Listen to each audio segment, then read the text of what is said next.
sehingga menjadi lebih baik, lebih sehat, dan lebih bermanfaat. Kita langsung saja dengarkan bersama pemaparan materi yang akan disampaikan oleh Ustadz Zaidul Akbar. Kepada Ustadz kami persilakan.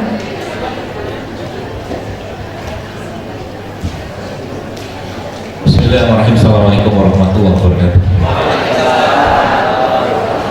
Alhamdulillah, tidak henti-hentinya kita memuji Allah, Zat yang Maha Pengasih, Maha Penyayang, Zat yang hari ini memberikan kesempatan kita untuk kembali hidup setelah kematian kita tadi malam, yang pada saat seseorang itu tidur Allah mengangkat atau mengambil ruhnya.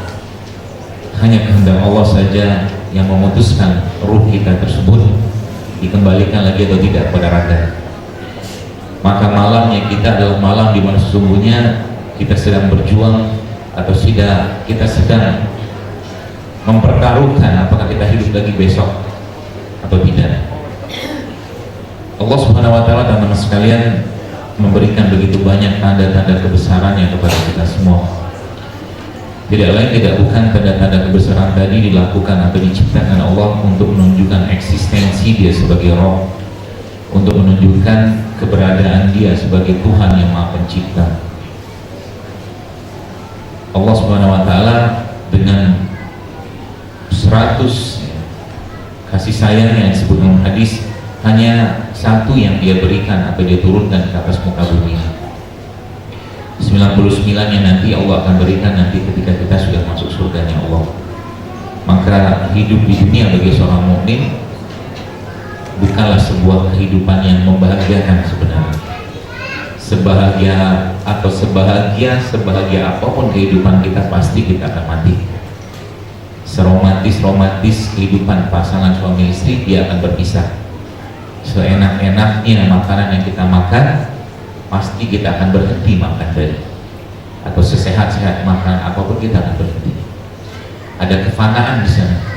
Ada keniscayaan yang mutlak berupa sesuatu ini tidak akan terus bisa kita rasakan.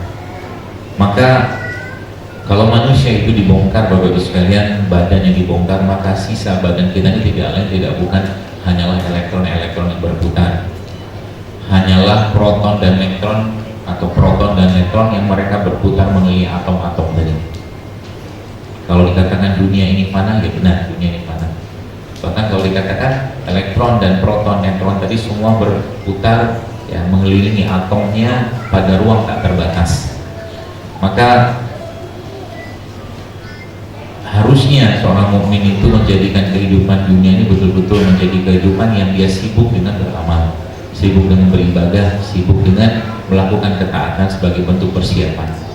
Karena nanti di surga segala kefanaan tadi akan Allah hilangkan. Dalam surga nanti, Bapak Ibu sekalian, kematian itu di depan para penghuni surga akan Allah sembelih. Dalam surga nanti seseorang itu makan bukan karena lapar, tapi karena mau makan. Tapi dia tidak akan ada rasa lapar, tidak akan ada rasa kenyang di sana. Dia makan sesuai dengan keinginan dia. Di surga semua kehidupan yang dirasakan itu sudah tidak ada lagi kefanaan, karena memang sesungguhnya di situ Allah menciptakan kehidupan yang kekal abadi. Kalau kita lihat di sini sekarang ada jahe, ada pisang, segala macam. Dunia atau bumi ini Allah jadikan sebagai miniaturnya, miniatur untuk menjadikan manusia tadi ingat, yakin, dan mentadaburi ayat-ayat Allah bahwa sesungguhnya dia akan kembali pada Allah. Maka kalau kita memiliki apapun di dunia ini, maka gunakan itu untuk sebuah persiapan akhirat kita. Dan semua yang kita dapat ini tentunya tidak lepas dari perjuangan manusia yang terbaik, akhlaknya, fisiknya, nasabnya. Allah sempurnakan semua. Manusia yang harusnya menjadi uswah umat Islam, manusia yang harusnya menjadikan semangat untuk bisa bertemu dengan dia nanti. Manusia yang menunggu kita, umat-umatnya nanti di Al-Haud atau di telaganya nanti. Yang Al-Haud untuk telaganya tadi, gayungnya atau sendoknya itu untuk mengambil airnya tadi, itu sebanyak bintang di langit. Maka motivator kita hidup cuma dua, kalau nggak surga ya neraka. Surga akan membuat seorang mukmin itu menginginkannya, neraka akan membuat seorang mukmin ingin jauh darinya. Mukmin tidak butuh motivator-motivator dunia dari orang-orang barat. Motivator kita adalah agama Islam ini. Kalau kita semua kembalikan pada Islam Bapak sekalian, maka subhanallah akan banyak sekali kebaikan-kebaikan kita rasakan, atau kebaikan-kebaikan yang membuat kita semakin cinta dengan Allah dan semakin ingin bertemu dengan Allah. Itu yang Allah sampaikan dalam Al-Quran, barang siapa menginginkan pertemuan denganku, maka aku pun ingin bertemu dengannya. Barang siapa datang kepadaku dengan berjalan, aku akan datang kepada dengan berlari. Hari-hari kita tidak bukanlah kebaikan-kebaikan. Kalau di tempat ini Bapak sekalian, saya menawarkan Anda untuk iktikaf atau iktikaf 1 bulan penuh di Masjid Nabawi, maka pasti saya yakin Anda akan mau. Pasti pengen semua iktikaf 1 bulan penuh di Masjid Nabawi. Tapi subhanallah, mungkin kondisi, keadaan, mungkin keuangan atau apapun itu, halangan-halangan membuat kita nggak mungkin semudah itu bisa iktikaf. Tapi Nabi SAW memberikan sebuah informasi kepada kita semua. Kata Nabi dalam sebuah hadis, membantu hajat saudaraku, kata Rasul, lebih aku cintai daripada iktikaf 1 bulan penuh di masjidku ini. Artinya, kalau seandainya, misalkan saja contoh sederhananya, tempat ini penuh gitu kan, lalu ada orang yang pengen masuk, hajatnya dia pengen masuk ke majelis ini dan ikut kajian ini, lalu di depan Anda misalkan ada tempat kosong, kalau Anda kasihkan tempat kosong tadi kepadanya, maka itu lebih baik daripada iktikaf 1 bulan penuh di Masjid Nabawi. Luar biasa. Maka jangan pelit dalam berbagi, jangan pelit, jangan mikir-mikir kalau urusannya kita membantu orang lain. Ya. Karena apa? Pahalanya luar biasa. Baik, teman-teman sekalian, saya mengucapkan jazakumullah khair kepada panitia yang mengundang saya datang ke sini setelah perjuangan mungkin berapa bulan untuk hadir ke sini, karena memang Zaidulnya cuma 1, jadwalnya bertubi-tubi. Ya. Tapi ya insya Allah, alhamdulillah, harusnya kemarin flightnya jam 11 dari Medan langsung ke Dumai, tapi kok darullahnya akhirnya flightnya di cancel. Akhirnya saya harus terbang ke Pekanbaru dulu, ambil bagasi dulu, masuk lagi, check-in lagi. Semakin banyak langkahnya, semoga semakin banyak kebaikannya. Dan dapat lagi laporan pesawat yang mau pulang besok hari ini, bukan besok hari, dari Pekanbaru ke Jakarta, last flight-nya atau penerbangan terakhirnya juga ternyata di cancel. Alhamdulillah. Jadi malam nanti bermalam lagi di Pekanbaru. Terus keluarganya gimana? Ya gitulah. Dan alhamdulillah, semoga jadi kebaikan hari ini. Dan harapan saya Bapak sekalian, dan hari ini Masya Allah hadir Faisal, Masya Allah hadir ya? Yang mana beliau? Saya pikir tadi ustadznya Pak, Masya Allah. Kalau kepala dinas kayak begini mah bisa dicontoh karena langsing. Alhamdulillah semalam juga saya ngisi acara di Medan, dan di Medan hadir langsung Bapak Gubernur Sumatera Utara, Bapak Edi Rahmayadi, dan juga dihadiri oleh Wakil Rektor USU, saya lupa namanya siapa, dan hadir juga Kepala Dinas Kesehatan Provinsi Sumatera Utara. Kalau di Medan kemarin tema besarnya adalah tentang bekam, tentang hijamah, dan subhanallah gayung bersambut sekali saat itu dari para stakeholder, yang khusus dari pemerintah, untuk bahkan insya Allah bekam itu akan dimasukkan ke dalam salah satu mata kuliah di pendidikan kedokteran, harapannya seperti itu. Dan organisasi bekam sendiri, Bapak Ibu sekalian, mungkin Pak Faisal sebagai informasi, di Indonesia saat ini ada organisasi namanya PBI, Perkumpulan Bekam Indonesia, dan kebetulan yang ngomong ini ketuanya, ketua umumnya.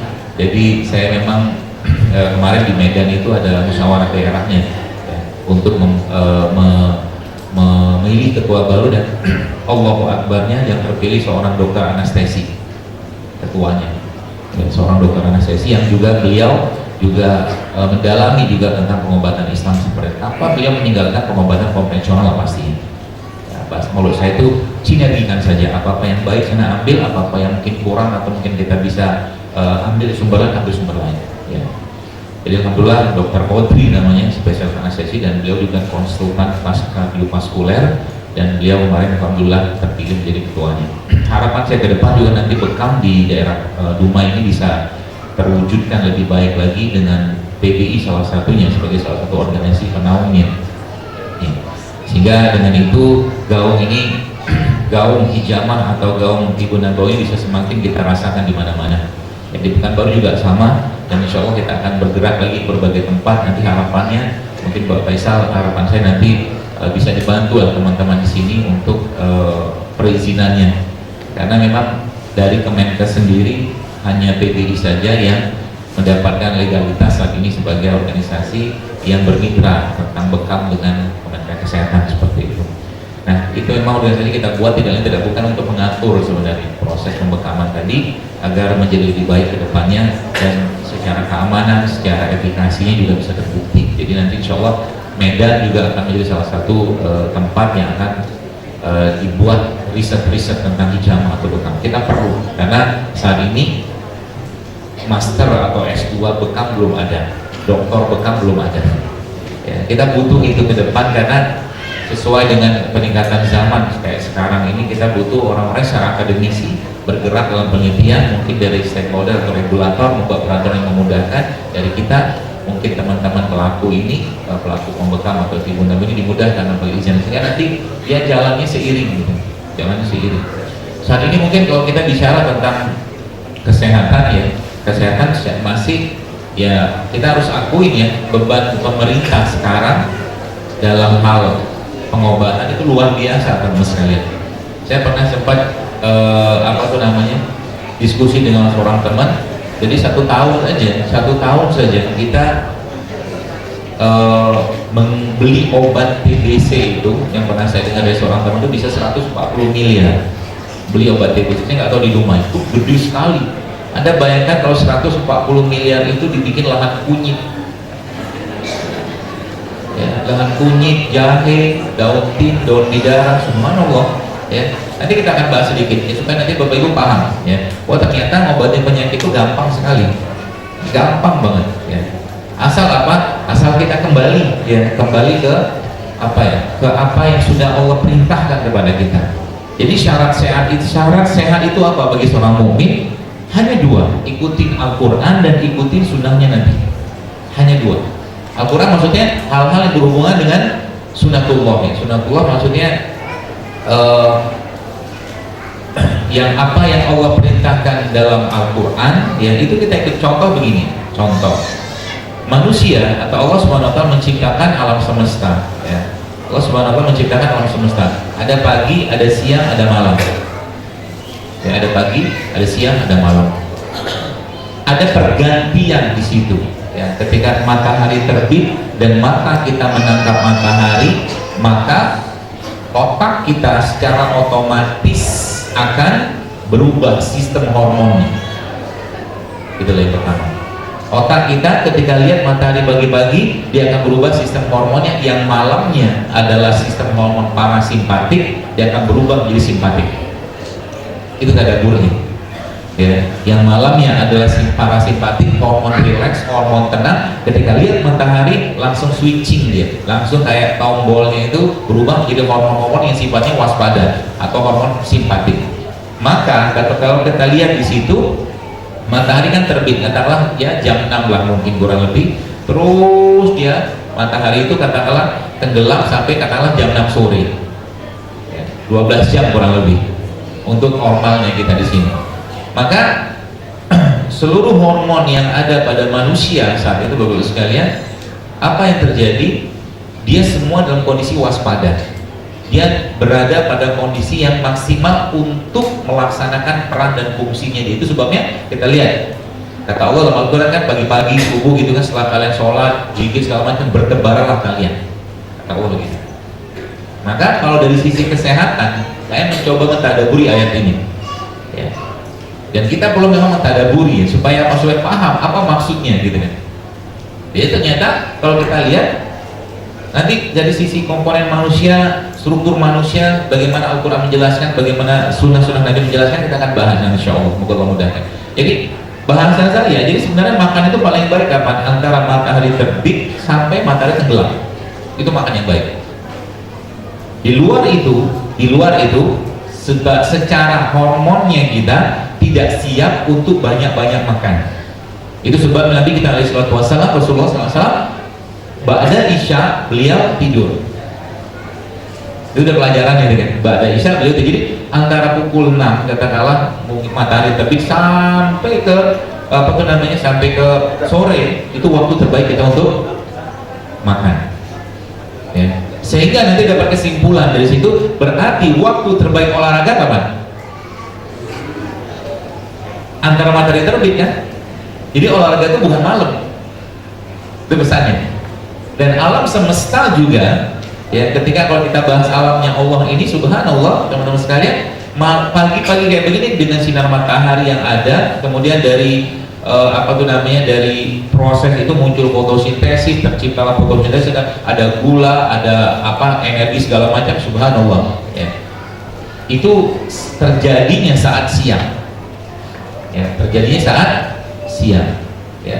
Makanya malam hari tumbuhan mengeluarkan bukan oksigen tapi karbon dioksida, kan tadaburnya begitu.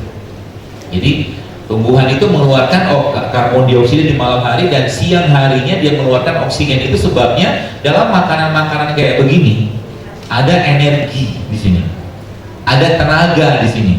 Tapi masalahnya adalah ini, ya, masalahnya adalah sering saya sampaikan dan sering saya tanya gitu kan, kenapa masalah kita tuh apa? Banyak orang kadang-kadang habis makan beginian, keluar gambarnya? Udah keluar. Ada gambar? Gambar apa aja? Gambar itu lah. Gambar makanan. Makanan yang ada nasinya, yang ada santannya, ya. Tapi konsepnya, kalau makanan adalah energi, kenapa orang habis makan malah tidak berenergi? Kalau bahasa kita, ngantuk gitu, kan gitu. Apa masalahnya? Masalahnya adalah dia sudah banyak mengalami kehilangan energinya. Kehilangan energi pertama dari apa? Dari prosesnya, dari pemanasannya, dari bahan-bahan tambahan sintetiknya yang ada pada makanan tadi. Gitu. Sehingga apa? Sehingga sering saya sampaikan bahwa manusia itu makhluk hormon, manusia itu makhluk enzim. Ya, semakin banyak hormon itu bahan bakunya adalah lemak, ya, kolesterol. Semakin banyak bahan bakunya yang masuk dalam bentuk hormon atau enzim dalam bentuk yang baik, bagus sekalian, dalam bentuk yang masih alami, semakin sehat kita. Contoh, pertanyaannya begini, saya ajak Anda berpikir, bagaimana caranya Anda bisa mendapatkan energi yang sempurna atau optimal dari ini semua, ada sayur buah kayak gini, caranya gimana? Tadi saya terharu sekali itu dengan MC itu. Dia tadi bilang apa tuh? Orang Dumai sarapannya ubi. Iya. Kayaknya agak meragukan. Karena tadi malam di masjid PLN itu katanya orang Dumai sarapannya lontong.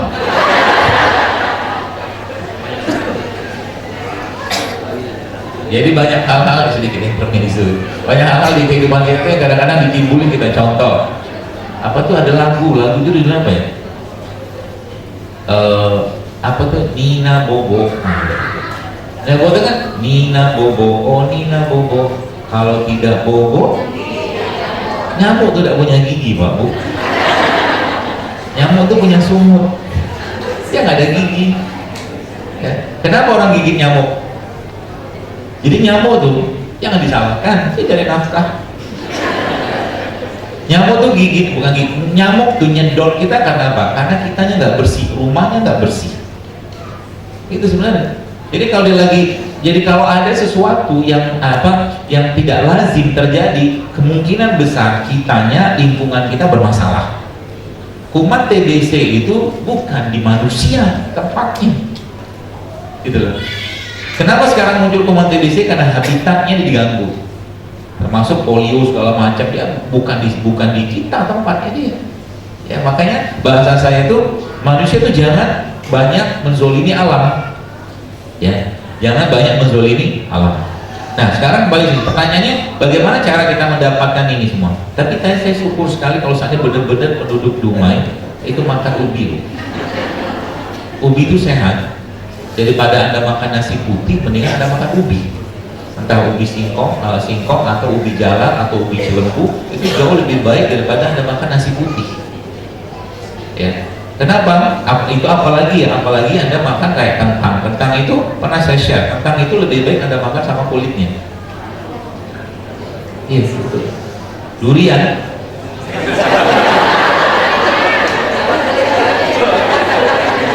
dimakan sama kulitnya.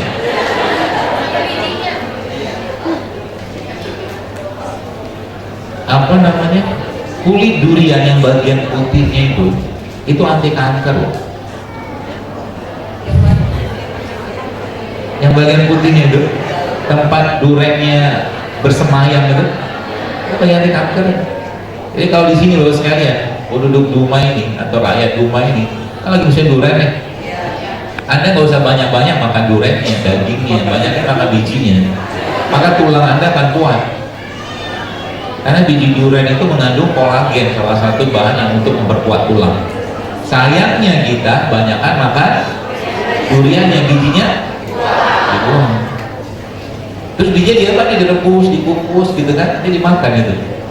Nanti mungkin Pak Faisal bisa bikin gerakan makan biji durian rumah ya. Kemarin di Sumatera Utara saya bilang sama Bapak Gubernur, saya bilang coba deh Pak Gubernur, karena subhanallah Bapak Gubernur Sumatera Utara Pak Edi itu ternyata sejak lama, kalau Anda ngomong saya diem ya, sejak lama ternyata beliau sudah rutin berbekam Pak, Masya Allah. Maka dia bilang ini dari dulu saya sudah berbekam sampai, karena dulu beliau kan pangkostrat ya masalah Pak Edi itu, subhanallah. Jadi akhirnya saya bilang, coba deh Pak Edi, saya bilang rakyat Sumatera Utara ini dibikin gerakan rempah dan rimpang, saya bilang gerakan kembali ke rempah dan rimpang. Jadi pagi-pagi itu minumannya kalau nggak rempah, rimpang. Ini Pak Bu, mungkin Anda pikir itu gerakan apa, tapi kalau ini benar-benar dikerjakan oleh kita, Indonesia ini saya yakin akan bebas kanker. Karena semua rempah dan rimpang itu sebagian besar mereka itu punya efek anti kanker. Yang pertama, yang kedua, dia punya efek untuk menangani atau mencegah penyakit-penyakit degeneratif. Sayangnya kita nggak makan mereka lagi. Pagi-pagi minumannya kopi pun pakai gula. Kopi tidak salah. Kalau Anda pengen menekan rasa lapar, makan kopi, minum kopi, tapi kopinya jangan kasih gula. Minum kopi pahit, nanti lama-lama tubuhnya tidak terlalu suka dengan makan. Maksudnya dia akan mengurangi hormon yang menyebabkan rasa lapar dalam tubuh kita, itu kopi. Jadi kopi itu punya kekuatan untuk menekan rasa lapar. Yang pertama. Yang kedua apa? Teh hijau juga bisa menekan rasa lapar. Ya gitu. Karena apa? Kita udah kebanyakan kalori yang masuk. Tubuh kita, kalau boleh saya katakan, di sini pun udah kebanyakan kalori yang masuk. Tandanya apa? Gampang. Kalau Anda mau tahu tubuh Anda kebanyakan kalori yang masuk, tinggal pegang pinggangnya.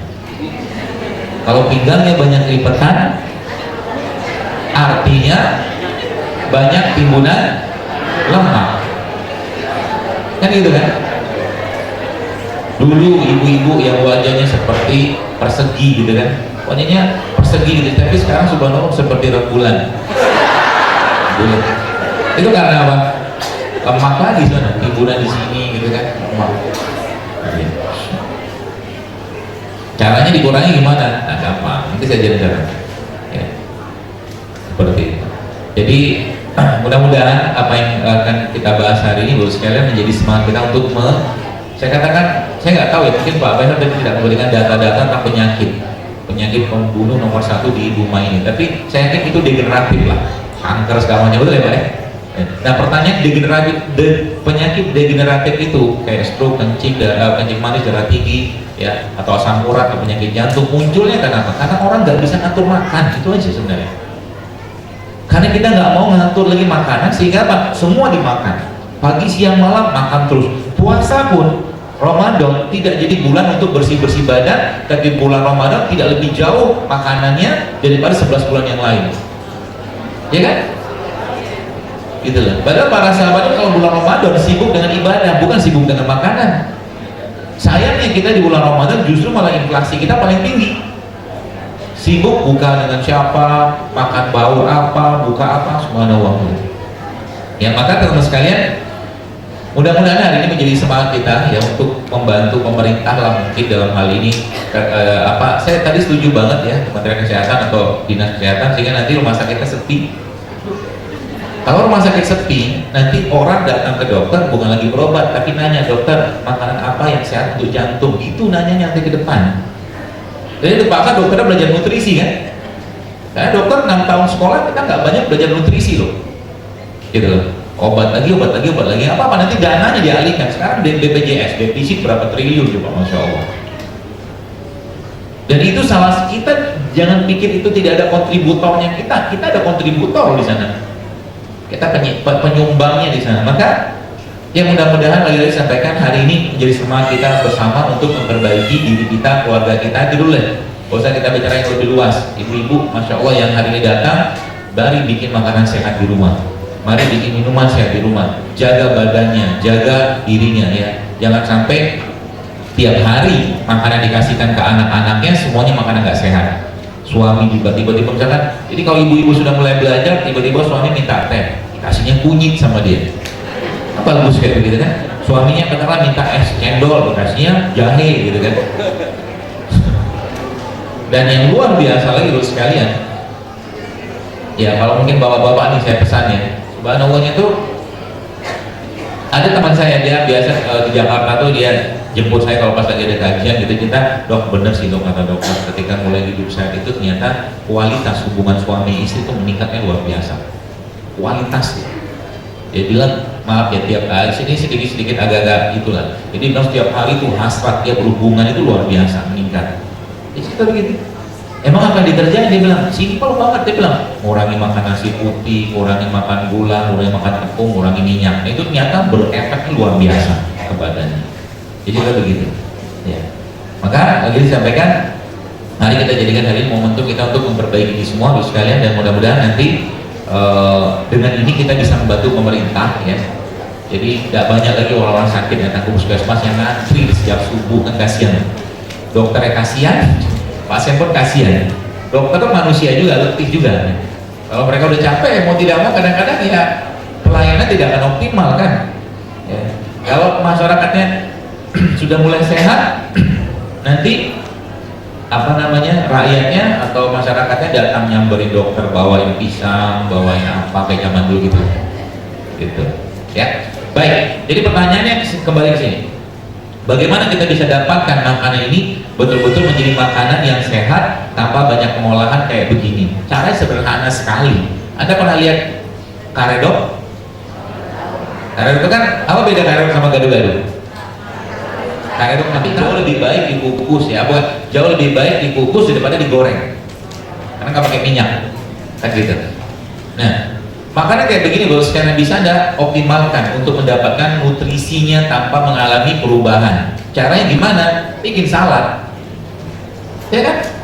Jadi, dan yang terbaik ini saya sampaikan, yang terbaiknya kalau mungkin di sini bisa dibuat gerakan rumah menanam sayur dan buah, itu luar biasa efeknya. Makanan kayak begini, sayuran kayak begini, yang terbaiknya Anda dapatkan kandungan gizinya adalah saat dia baru dipetik. Jadi kalau udah kayak begini nih, pasti sudah, bukan pasti, kemungkinan besar sudah banyak berkurang karena udah putus ini ya. Tapi Allah Subhanahu wa Ta'ala menciptakan kepada mereka ini pelindungnya ya. Pelindungnya Allah ciptakan dari apa? Pegel meninggal. Pelindungnya Allah ciptakan di mana? Di kulitnya. Kan kulitnya pelindungnya nih, pelindung dari luar ya. Maka makanan-makanan atau mungkin kayak contoh misalkan apa ya, pisang ini kan kalau kita buka ini pisang, kita buka kayak begini, saya biarkan lama-lama kan kuning ya kan. Kuningnya gara-gara apa? Oksidasi kan, karena oksigen. Jadi pisang itu kalau boleh saya katakan, dari semua bagiannya ini bagus semua untuk dimakan ya. Baca aja risetnya kalau saya. kulit pisang atau daging pisang, nih yang ini nih, dia mengandung bahan hormon serotonin atau melatonin sehingga saya dagingnya ini, dan yang paling baiknya dia adalah pada pisang yang overripe itu titik-titik hitam, itu tinggi sekali kandungan serotoninnya, melatoninnya, bahan baku pembuat hormon kebahagiaan. Dan yang nomor 2 tinggi di sini gitu. Jadi makan pisang itu bagusnya memang sama kulit, cuman kita kan nggak biasa ya. Caranya gimana? Ada blender pisang ini, pisang-pisang kampung itu dicuci sebentar, pisang-pisang yang tumbuh dengan tanpa pestisida ada cuci sebentar, ada blender semuanya, kasih kurma sedikit, kasih garam sedikit, tapi bukan garam dapur, Himalaya boleh, atau garam lokal. Garam lokal kita juga ada, saya dapat beberapa garam lokal dari daerah Purwodadi, itu garam dari garam gunung nyebutnya, jadi kristal rockstar, itu nyata luar biasa efeknya, bagus sekali, tidak mesti garam Himalaya ya. Garam dapur, kenapa garam dapur saya tidak sarankan? Karena sudah direfinasi, itu masalahnya ya, tapi kalau nggak direfinasi kita justru malah butuh garam ya, garam yang sehat. Jadi itu bisa jadi makanan pagi-pagi kan, ini di blender ya, atau mungkin ada hancurin gitu kan, kasih kurma sedikit, kalau nggak mau kurma boleh modal ini doang boleh, atau dikasih mungkin apa tuh namanya, biji-bijian juga boleh ya, kacang hijau, kacang kedelai ya, udah sehat, nggak perlu banyak pengolahan. Kayak begini misalkan ya, ini kan ada buah-buahan kayak begini, apa sayur-sayuran, tinggal dipotong-potong-potong. Sebenarnya saya pengen bikin sih, saya bikinin ya, saya motongnya nggak ada talent kan. Alhamdulillah ya, nggak apa-apa. Ya anggaplah saya bikin. Jadi sayur ini ada potong-potong-potong, Anda kasih jeruk nipis, oke? Sayur apa aja, brokoli boleh, ini apa, lobak apa ya? Sawi boleh, timun boleh, tomat boleh, potong-potong-potong. Lebih bagusnya kalau saya menyarankan rainbow, jadi warnanya itu warna pelangi, ini kan ya, merah, hijau, nanti kuning dari apa, dari paprika, atau kuning dari nanas juga boleh ya. Anda bikin itu pagi-pagi kemudian peras jeruk nipis, kasih dia di situ, kasih garam sedikit, kasih lada hitam sedikit, kasih madu, udah jadi efeknya luar biasa. Itu bukan perbaikan gizi, tapi itu perbaikan gen. Kenapa? Gennya manusia, bahan bakunya ada di mereka ini. Jelas ya? Simpel kan? Simpel. Semakin simpel makanan yang Anda makan, semakin simpel itu, maka simpel pengolahan dia, semakin sehat dia. Tadi kalau kita lihat yang gambar tadi itu, masalahnya di mana? Gambar ini, masalah di mana? Masalahnya dia sudah dikasih minyak. Masalah yang kedua, dia sudah dikasih santan. Masalah yang ketiga, dia penuh dengan gula yang berasal dari nasinya. Gitu. Jadi kalau kita, bagaimana cara masak nasi, atau cara kita dapatkan makanan atau nasi itu secara optimal manfaatnya, kita tetap butuh karbohidrat. Jangan nggak makan karbohidrat ya, tapi karbohidratnya yang kompleks. Jadi ingat, karbo kompleks, ingat baik-baik. Kalau mau makan ingat, contoh karbo kompleks apa?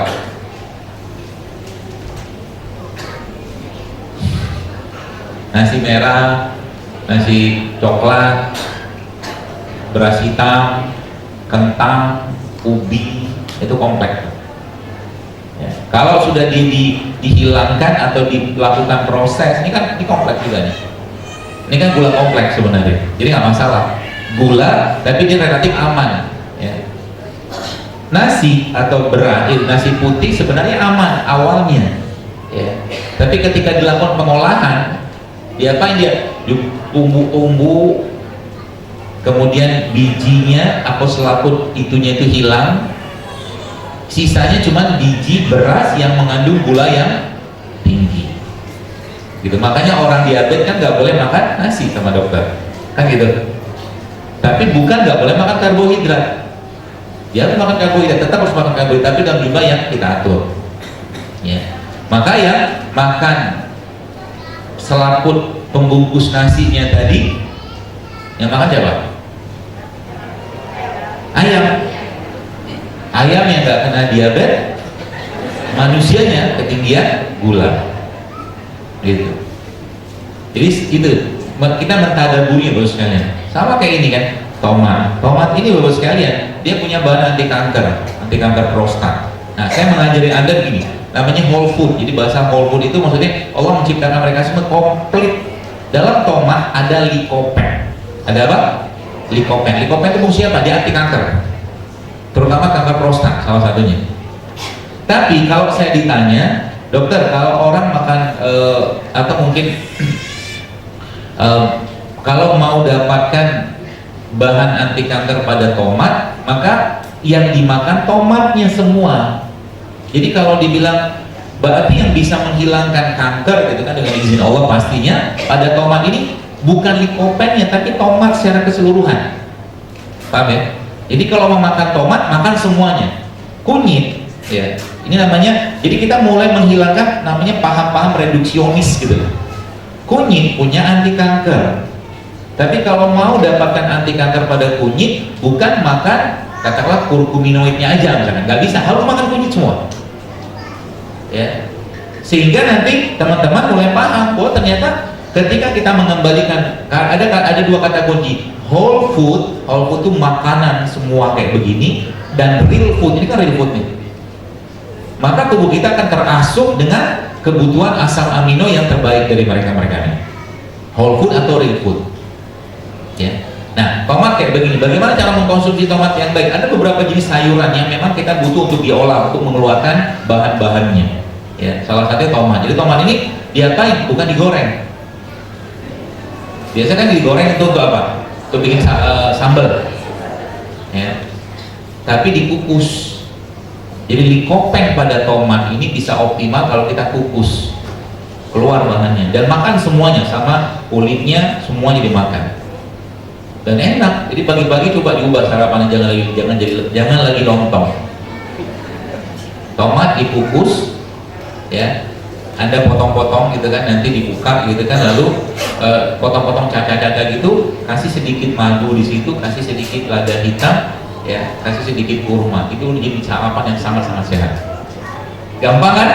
Gampang. Modal ya tomat paling berapa lah? 5.000 juga dapat berapa biji tomat. Jadi kalau dibilang hidup sehat itu mahal, siapa bilang?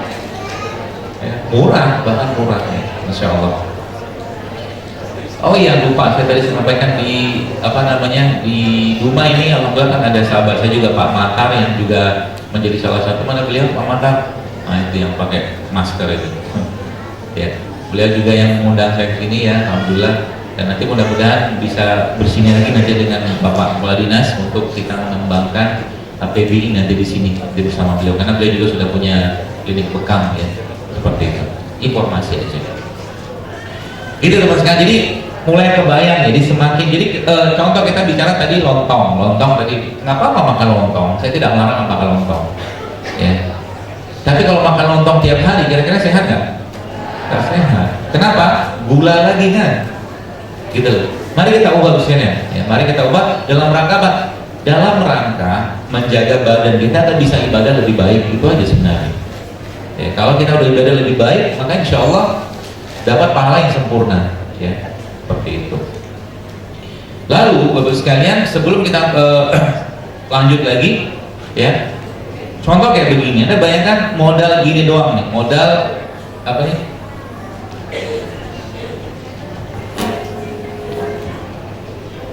Ini kan ada jeruk nipis ya, jeruk lemon lah atau jeruk nipis kayak begini.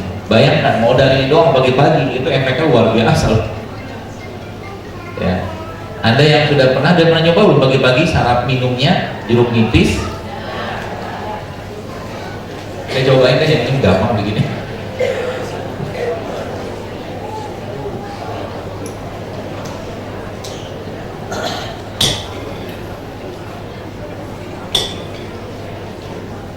Ditukar, nggak jadi pakai jeruk ini. Jeruk ini tumbuhnya di mana? Tumbuhnya di mana? Di tanah. Cara tumbuhnya gimana? Coba saya ajak Anda pikir baik-baik. Jeruk ini ada bijinya kan? Kalau mau nanamnya pakai biji kan? Nah sekarang kalau ada biji, nanamnya di mana? Air. Emang bisa ditaruh di tanah terus tumbuh dia? Kan butuh biji.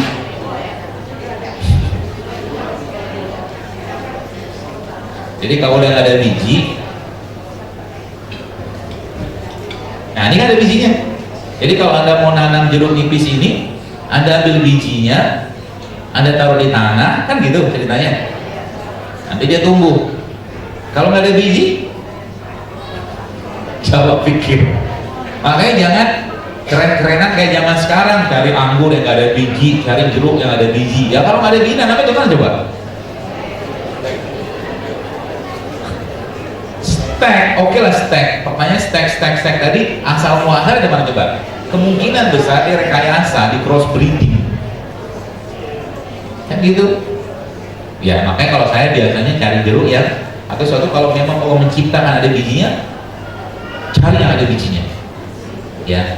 Nah kayak begini ya. Tadi saya katakan jeruk nipis tadi.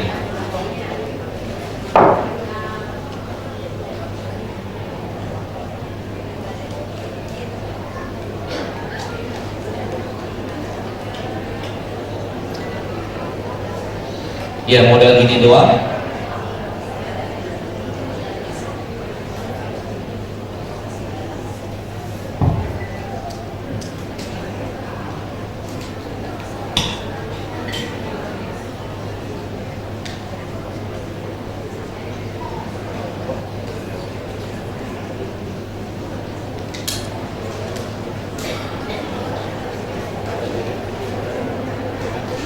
Terus kasih madu.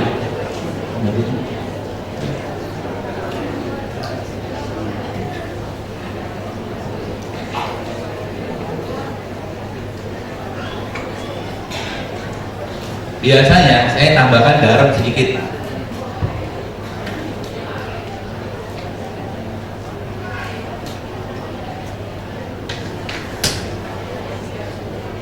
Ngaduknya biasanya pakai sendok. Karena nggak ada sendok, ini aja.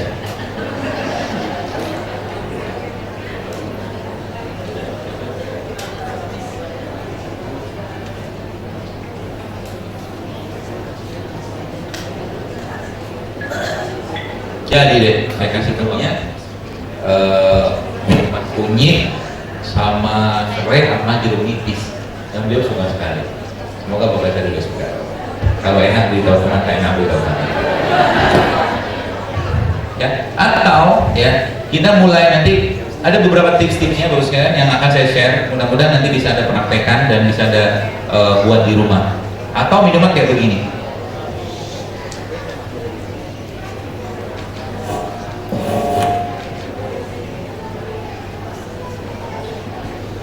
Sudah tahu cara mengupas kunyit? Mengupas kunyit itu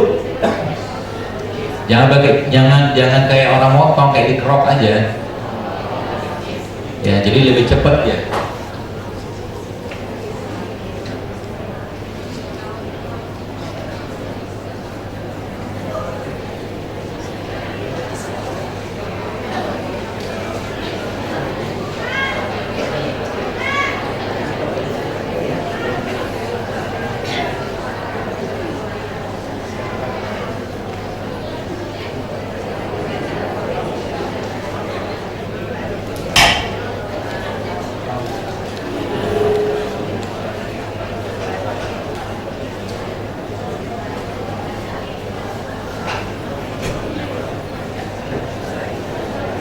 Kalau seandainya ya orang Indonesia banyak-banyak bersyukur dengan apa yang Allah ciptakan di negeri ini, itu Masya Allah harus sekalian. Kita ini harusnya menjadi bangsa yang mungkin ya mudah-mudahan sih saya berpikir itu bisa masuk ke Blue Zone. Blue Zone itu negara-negara yang angka harapan hidupnya tinggi. Kenapa? Karena Blue Zone, coba saya lihatkan ya intinya ya. Jadi Blue Zone itu ini beberapa tempatnya ya.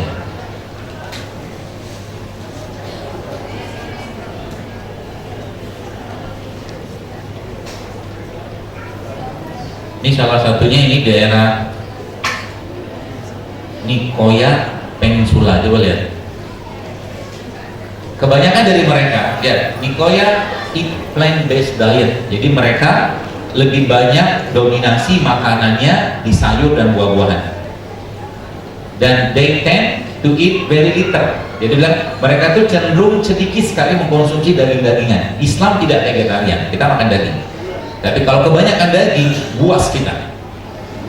Buas itu maksudnya kita kan berat mencerna badan kita sekalian, apa mencerna badan. Kemudian lihat dia heavy coffee, tapi kopi-kopi yang diminum sama mereka itu kebanyakan kayak espresso atau kopi-kopi yang sifatnya tidak menggunakan gula pasir, gitu loh. Dan itu menekan rasa lapar, ya. Nah kemudian mereka juga ini salah satunya sih, itu banyak sekali. Kemudian mereka juga punya beberapa jenis lemak-lemak yang mereka dapatkan dari sumber-sumber alam. Salah satunya ini PCO. PCO nih bos sekalian, kalau saya boleh saran sih ya, gerakan kembali ke minyak kelapa. Minyak kelapa itu bikinnya gampang, yang pertama. Yang kedua, dari minyaknya Anda bisa gunakan untuk masak. Kemudian kalau Anda sedikit murnikan, maka dia akan jadi PCO. PCO bisa Anda minum, karena lemak pada PCO itu sangat baik. Ya, dia bukan lemak seperti jadul, tapi dia kategori lemak baik yang kita bisa minum untuk keseharian kita, PCO. Ya, jadi menggorengnya, saran saya yang mulai sekarang gorenglah pakai PCO, bukan PCO tapi minyak kelapa. Dan gampang bikinnya, karena apa? Minyak dari sawit kategorinya lemaknya lemak trans, gitu kan. Kalau minyak kelapa dia lemak jenuh, masih jauh lebih baik, ya. Maka minumlah minyak kelapa atau PCO tadi, kemudian gorengnya pakai minyak kelapa. Lebih baik tidak digoreng. Pertanyaannya, ikan bisa nggak digoreng? Bisa. Dibikin apa?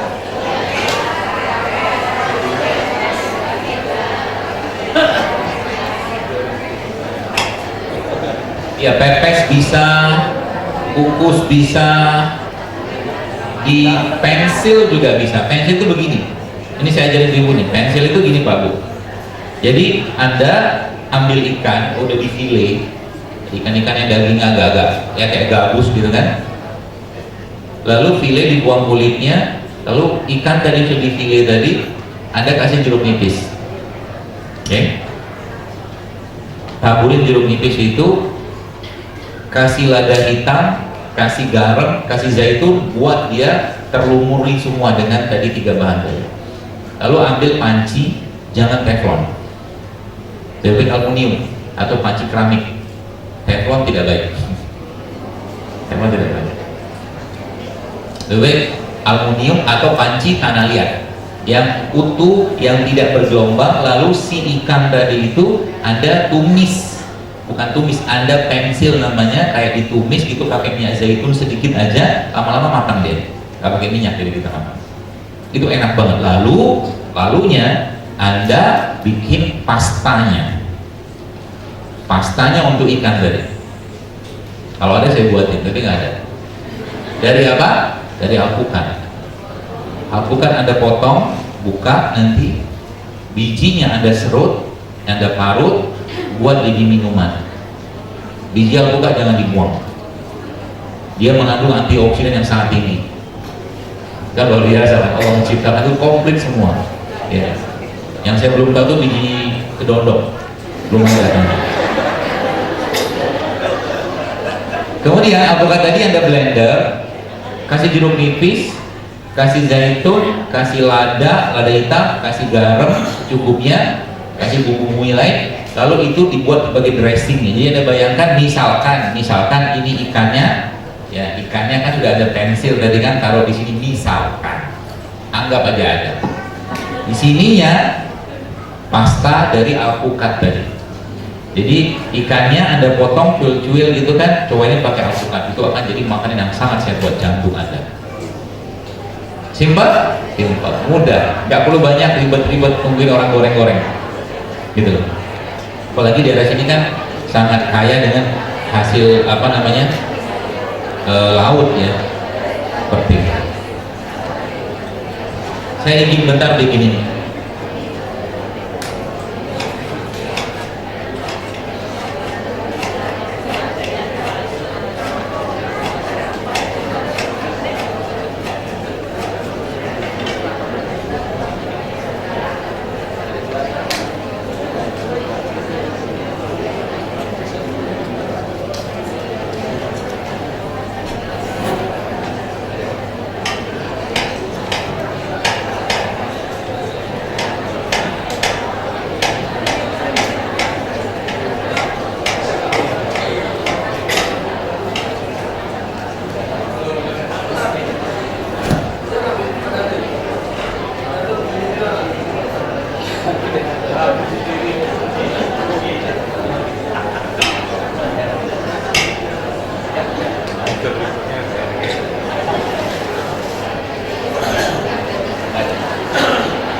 Gelasnya nggak ada, tapi nyusul aja. Gelasnya Bapak Dinas.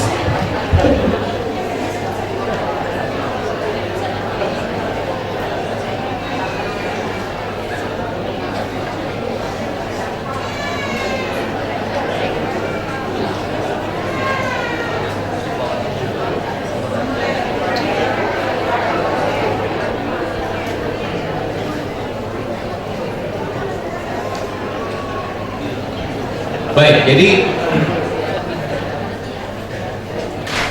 itu sambil nunggu gelas ya.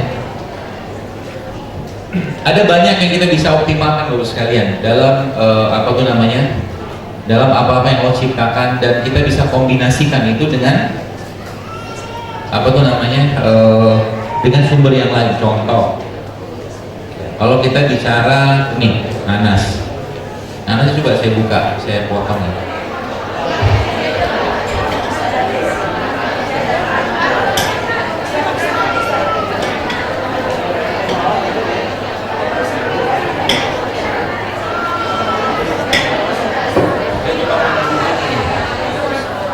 Saya mau nunjukin ini nanas ibu sekalian. Udah, kandungan enzim yang tertingginya ada di sini, bonggolnya. Apa manfaatnya? Kalau bonggol ini kan dia nggak terlalu asam ya, dia cenderung rasanya tuh plain. Anda blender dia sama habatus soda, ini akan jadi obat sinusitis atau alergi yang sangat baik. Nanas itu sudah jadi gelasnya. Jadi banyak sekali bagus yang kita bisa optimalkan. Bahkan nanas kayak begini ya, ada piring lagi ya.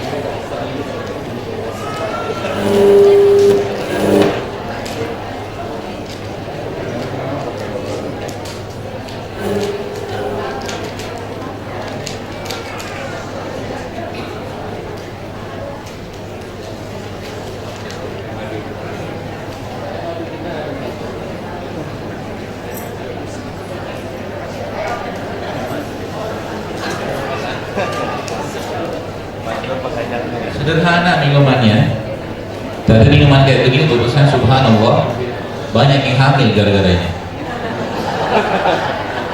Ada bapak-bapak mau nyobain? Biar hamil. Silakan Pak. Yang hamil, saya jelasin juga.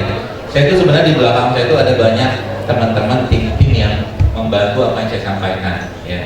Jadi jadi ada satu aplikasi yang kita pakai itu nanti bisa ngecek kalau ini gabung sama ini itu hasilnya apa. Ini minuman kayak begini, ini antioksidannya tinggi banget, sangat tinggi, dan dia bisa memperbaiki pencernaan juga, melancarkan darah, menguatkan reproduksi. Jadi banyak kali efeknya.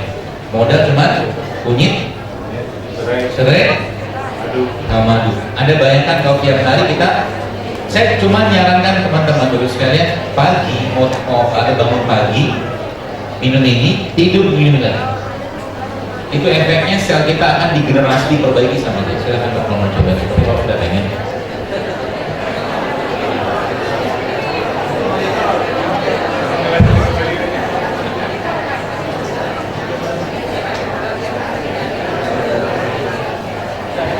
Ada minum enak Pak? Enak kan? Enak. Ya itu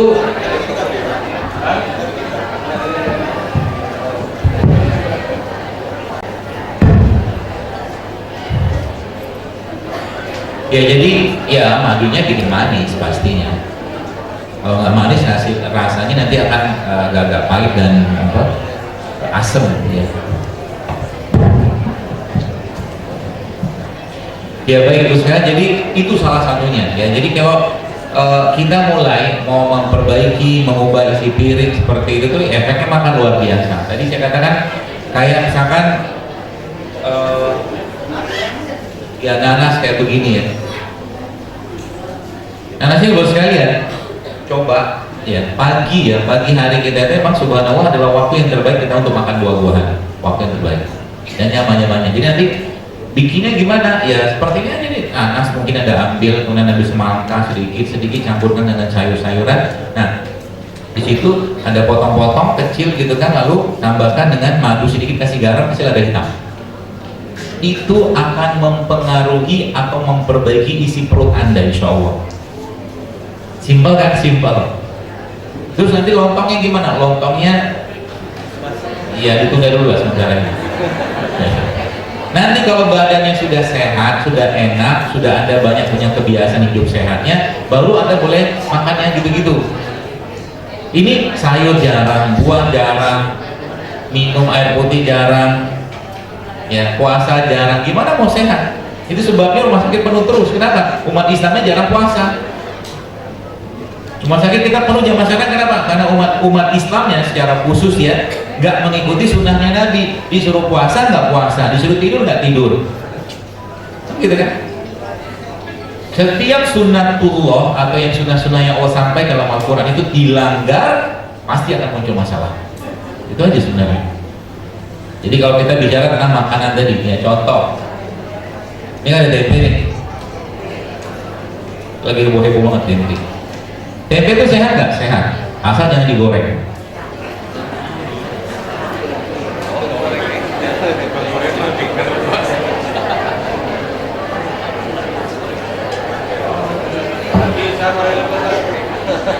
Tempe kan probiotik Pak. Nanti usaha gorengan.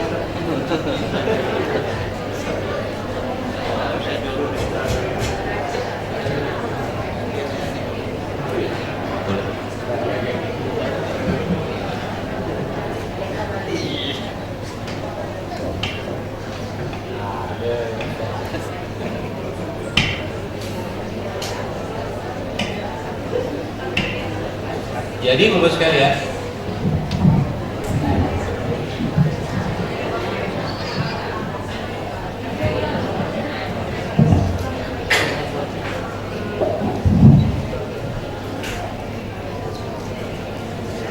Tempe isinya kan, isi tempe ini apa? Hah? Kedelai. Bukan itu sebenarnya poinnya, tapi isi tempe itu adalah bakteri, ya kan? Kenapa ada bakteri? Karena dia difermentasi. Ya baik, kan isi dia kan bakteri kan,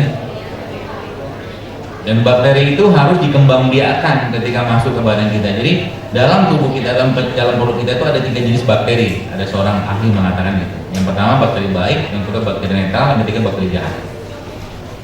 Semakin sehat tubuh manusia adalah kalau dia semakin banyak bakteri baiknya di sana, gitu. Ya, jadi kalau kayak begini, dia kan punya bakteri. Pertanyaan, bagaimana kita mengembangbiakkan bakteri yang ada pada tempe ini ketika masuk ke dalam perut kita, dia bisa menjadi tumbuh berkembang. Caranya, kasih dia makanan bakterinya. Jelas ini ya, kasih dia makanan bakterinya apa? Ini makanannya. Bakterinya makannya kurma. Karena apa? Karena kurma itu isinya prebiotik. Jadi makanannya bakteri itu adalah prebiotik. Maka jadilah kita begini. Sudah pernah nyoba ya? Saya mau kasih ke Pak Faisal lagi. Karena dia jadi gerakan makan sandwich tempe Pak. Cobain Pak.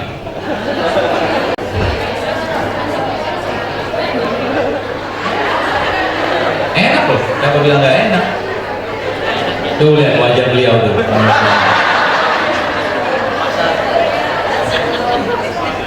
Ya, Masya Allah ya. Sederhana tapi bermakna. Atau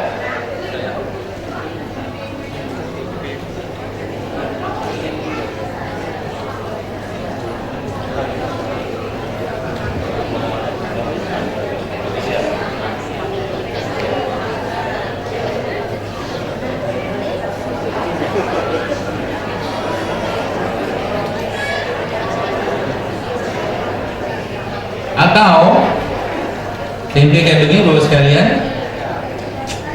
Anda bikin ala-ala yang lainnya. Ya.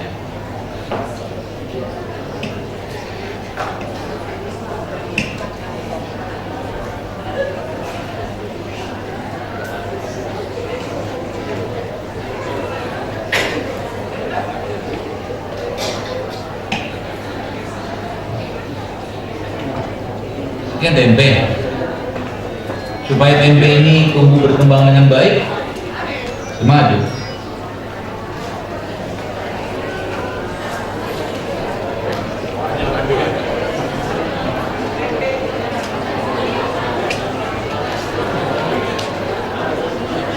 Garam.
Itu Pak, bukan hanya enak tapi sangat sehat.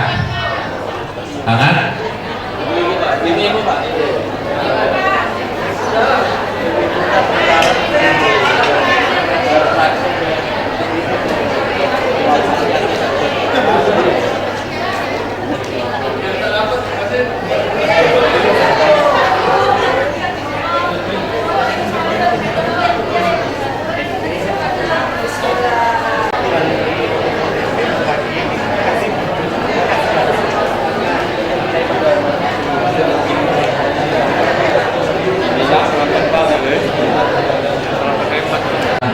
Tentang perut ya, tentang badan kita ini sebenarnya tidak lain tidak bukan asal muasalnya berasal dari perut. Jadi kalau perutnya benar, maka badannya insya Allah akan benar. Jadi kalau perutnya benar, maka insya Allah badannya akan benar. Dan ada satu kondisi ya, kondisi di dalam tubuh kita ini kalau seandainya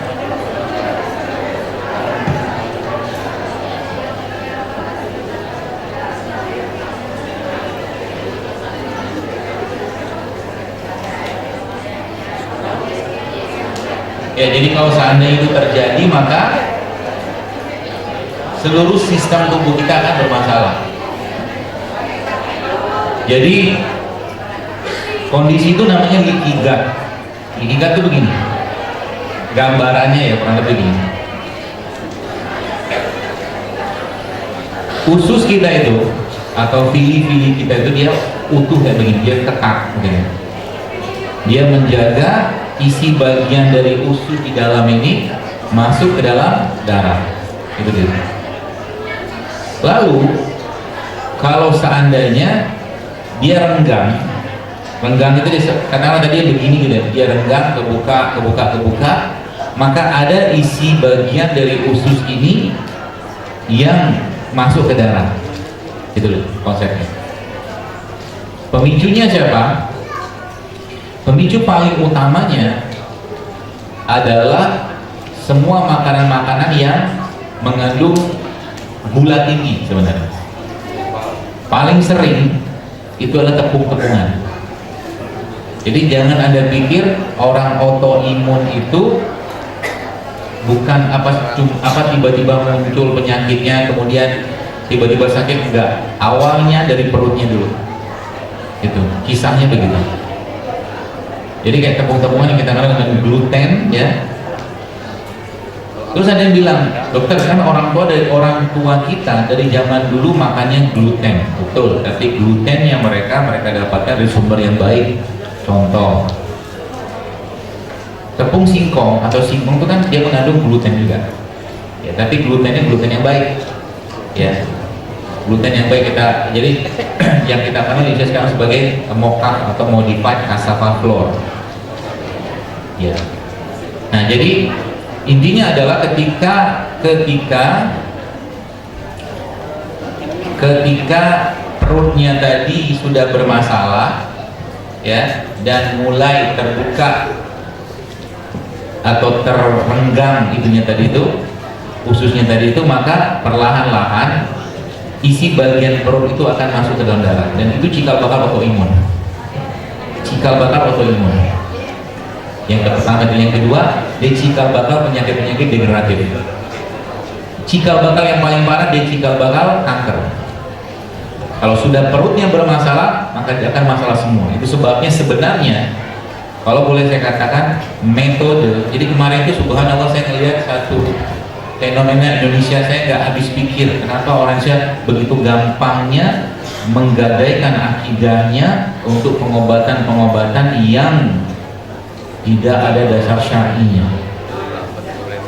Lagi kembali yang ke usus tadi bos sekalian. Usus tadi ya, permasalahan tadi ketika dia renggang-renggang tadi, ya, kemudian perenggangnya ini tadi Bapak Ibu akhirnya menyebabkan isi bagian dari usus itu masuk ke dalam darah. Pertanyaannya, mau batinya pakai apa? Kan gitu. Memperbaiki apa? Memperbaiki usus yang paling gampang adalah dengan 30, 6, 8, 3. Umumnya gitu. 30. Ingat Bapak Ibu, 30, 6, 8, 3. Satu lagi B.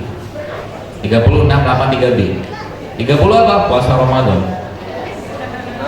Itu bentuk terbaik kita untuk memperbaiki atau merecovery usus. Tapi syaratnya apa? Coba boleh diubah buka puasa dan sahurnya. Ya. Tidak ada lagi nasi putih atau kurangi nasi putih. Yang pertama, yang kedua, kurangi gula pasir. Yang ketiga, kurangi tepung dan produk turunannya. Yang keempat, kurangi atau stop minyak. Anda kerjakan 4 hal tadi, tambah puasa, tambah bekam, tambah kayak beginian, insya Allah akan sehat.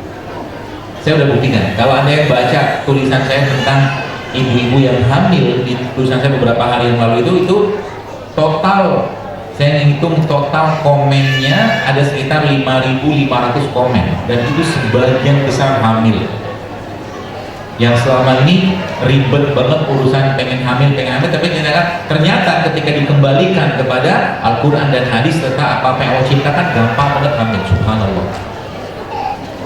Ada yang PCO sekian tahun, 7 tahun, 10 tahun, ada yang endometriosis, ada macam-macam, semua kuasa Allah sih ya. Tapi kata kuncinya apa? Kata kuncinya ketika mulai mereka berpuasa, mereka mulai kenal rempah, mereka mulai kenal rimpang, mereka mulai kenal sayur sama buah, ternyata tubuhnya mendetok dirinya sendiri, gitu. Ya. Sesimpel dan sesederhana itu. Tapi itu semua butuh kemauan. Ya, itu semua butuh kemauan.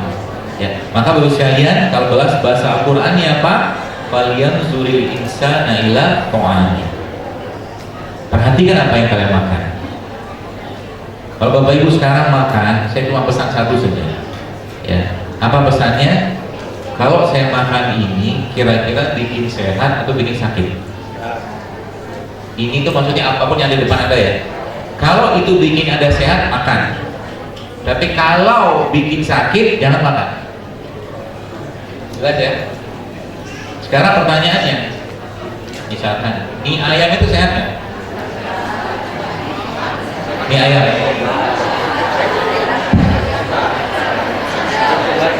sehat? Kita belajar ya, bukan untuk mencela makanan ya. Sekarang pertanyaannya, mie ayam itu sehat? Kenapa tidak sehat? Karena ada tepungnya. Pertanyaannya, dokter, saya tetap pengen makan mie ayam. Gampang, tinggal Anda ambil katakanlah mana ya? Misalkan lah ini apa nih, sawi, sawi. sawi kayak begini, Anda blender, Anda hancurin, jadikan bubuk, terus jadikan tepung, jadikan mie. Bisa kan? Makanya ada mie wortel. Itu jauh lebih sehat daripada mie tepung. Kan belum ada yang jual di sini tuh. Mie ayam sehat. Dari apa? Dari apa mie-nya? Dari bayam. Ayamnya ayam kampung. Kan gitu. Kalau enggak, ada saya kasih lagi solusinya. Kalau dok saya mulai mengurangi makan daging hewan, oke nggak apa-apa, bikin aja dari jamur. Bisa kan? Mie ayam, jamur, kaldunya, kuahnya tadi dia bikin dari kaldu jamur. Nanti kalau ada saya endorse. Kita butuh Pak Bu sekarang ya, Bapak Ibu sekalian yang Anda punya potensi untuk kuliner, yuk bikin kuliner sehat. Permasalahan kita saat ini di mana? Di kesehatan tidak lain tidak bukan karena sisi-sisi yang berhubungan dengan makanan minuman itu tidak tersentuh sekarang. Pabrikan semua sibuk dengan bikin makanan minuman untuk repeat ordernya kita, gitu loh. Tapi kalau sudah pabrikasi pasti akan menggunakan pengawet, penyedap segala macam, gitu loh. Maka ya saya berharap nanti ke depan mudah-mudahan jadi program pemerintah di sini dibikin bazar-bazar sehat setiap akhir pekan atau setiap bulan sekali. Bazar sehat. Jadi dikenalkan contoh misalkan orang udah nggak kenal lagi dengan tepung-tepungan, kita kurangi tepung sekali-sekali silakan, tapi kalau tiap hari tepung masalah di usus kita Pak. Ya, pilihannya apa? Kalau pengen kita makan bakso dan minyak, cari bikin biji bakso, pentol bakso itu ya tidak menggunakan tepung. Bisa. Jadi akhirnya baksonya sehat gitu loh. Mie-nya tadi saya katakan dari sorghum bisa, dari shiratake bisa, dari mie kayak gini juga bisa. Banyak pilihannya. Jadi makanan yang kita makan itu menjadi kontributor sehatnya umat gitu loh. Makanan yang kita buat, yang kita jual menjadi kontributor sehatnya masyarakat, bukan juga menjadi kontributor penyakitnya orang. Kalau Anda bisnis kuliner, pikirkan baik-baik. Kalau sampai orang jadi sakit gara-gara makanan kita, zolim namanya, ya kan? Ya loh. Maka diperbaiki. Pertanyaannya, saya mau tanya, roti itu sehat nggak? Sekali-kali silakan, tapi dia hari makan roti nggak sehat. Roti itu isinya apa? Ada tepungnya, ada gulanya, ada menteganya.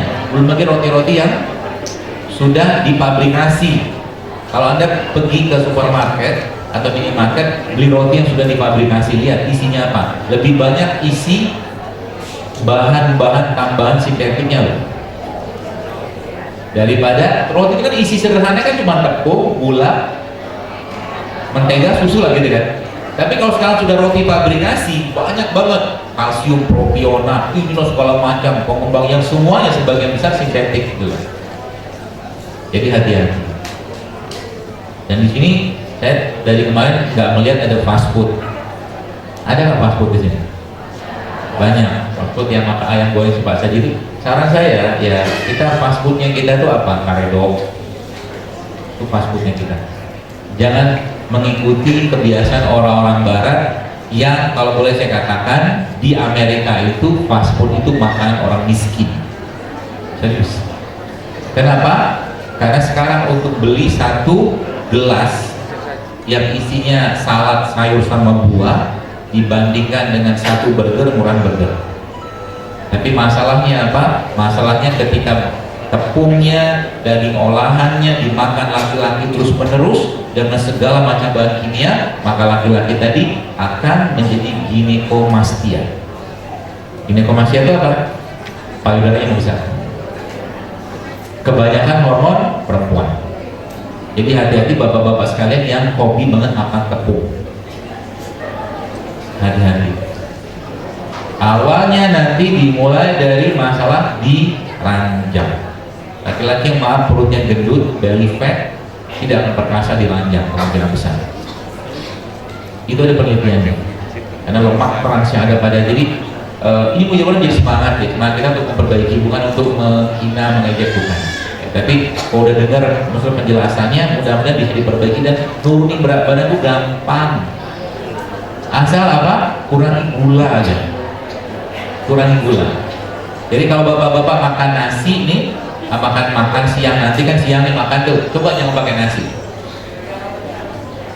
Sebelum Anda makan itu, Anda cari apa? Rujak dulu.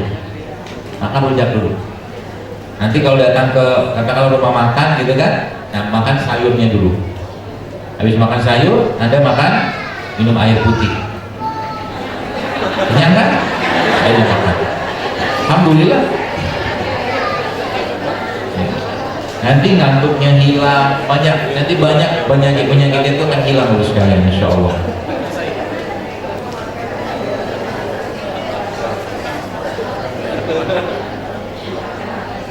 Gitu ya. Jadi ada beberapa tumbuhan-tumbuhan yang Allah ciptakan dosa yang mempunyai kemampuan untuk mendetoks badan kita. Salah satunya adalah ini. Brokoli ini, dia nanti coba di browsing, dia golongan sayuran yang kategorinya cruciferous. Cruciferous adalah satu golongan sayuran yang dia mempunyai bahan namanya sulforafan. Sulforafan ini kalau masuk ke badan kita, dia mendetoks badan. Cruciferous. Ini asparagus, kemudian kembang kol, ya, dan beberapa saya lupa, ada cukup banyak, tapi pionirnya dia ini. Jadi Anda bayangkan kalau seandainya ya Bapak Ibu misalkan ada di rumah kukus brokoli, kukus beginian, kemudian Anda kasih garam sedikit, Anda kasih lada hitam sedikit, atau kemudian ditaburkan kunyit kismis kayak begini, atau kurma kayak begini, itu akan jadi makanan yang sangat sehat bagi pencernaan. Simpel, tahu banget. Jadi semakin simpel makanan kita itu semakin sehat sebenarnya, nggak banyak pengolahan. Ya, rendang misalkan, saya sampaikan, rendang kita harus akui dia enak, tapi nggak sehat kan? Karena nggak sehat. Kenapa? Ada santannya. Boleh nggak makan rendang? Boleh, nggak ada yang larang. Tapi saran saya kalau Anda makan rendang, jangan lupa sayurnya 3 kali lipat daripada porsi makanan Anda. Ya, pertama dari dagingnya, ya, kemudian dari santannya, ya. Kenapa saya sampaikan ini? Karena berat nanti ke depannya itu maksudnya perut kita itu akan terbebani terus dengan protein, ya, kemudian dengan lemak, ya, sayur jarang, buah jarang. Coba mulai jangan sering-sering makan. Kalau lagi lapar, jangan langsung makan. Tunggu sampai laparnya hilang. Iya, nanti makannya, jadi kita ngelatih badan kita baru sekalian. Sebab begini, kalau seandainya tubuh kita lagi lapar, tidak ada asupan energi yang masuk berupa gula, maka tubuh akan men-switching tenaganya ke glikogen. Kalau glikogen nggak ada, dia akan switching ke lemak. Jadi lemak akan dipakai sebagai tenaga. Itu ceritanya. Jadi semakin kita membiasakan untuk tidak sering makan boleh, tapi jangan sering-sering gitu aja. Mungkin sekali-sekali udah cukup. Terutama waktu siang makan. Malam sama pagi nggak usah banyak makan. Anda lebih banyak berdekatan dengan biji-bijian, sayur-sayuran, buah-buahan. Kan kurma juga salah satu makanan sangat baik. Jadi jangan nunggu Ramadan doang. Tiap hari dalam rumah kita sebaik ada kurma. Kenapa? Ada janji Nabi di situ. Apa kata Nabi SAW? Nabi katakan tidak akan kelaparan rumah yang di dalamnya ada kurma. Maka pagi-pagi itu bisa jadi pilihan kita sarapannya makan kurma, minumnya teh kayak tadi itu, sedikit tempe cukup. Pisangnya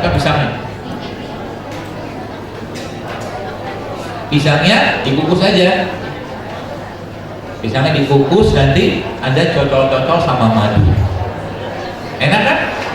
Nah, jadi sebenarnya hidup sehat itu nggak merepotkan gitu loh, nggak ribet gitu ya, asal kita tahu cara ngolahnya, ya. Asal kita tahu cara ngolahnya.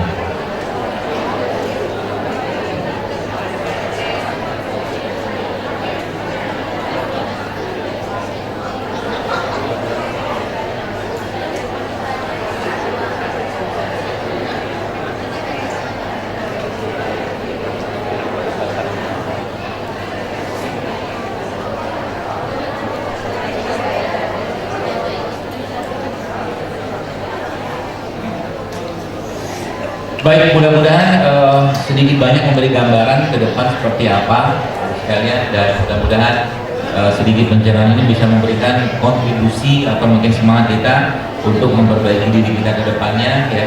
Karena jagalah badan kita, jangan zolimi, dan mari kita jadi rakyat Indonesia yang bersyukur. Saya katakan kita bersyukur banget. Kenapa? Allah menciptakan begitu banyak di Indonesia ini.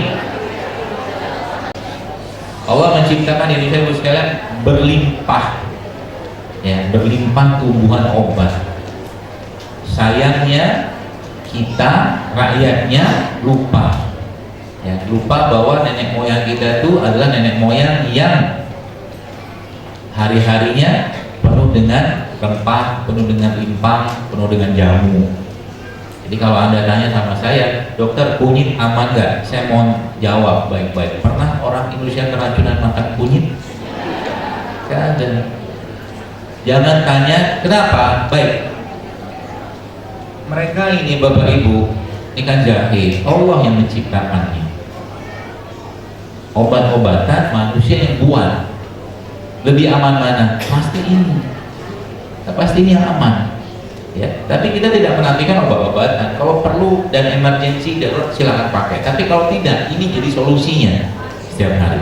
Apalagi subhanallah, ya kalau Anda tahu ya, saya kemarin sempat ngomong sama teman yang tinggal di Inggris. Dia bilang ceritanya dia bikin apa gitu kan, makanan apa saya lupa ya.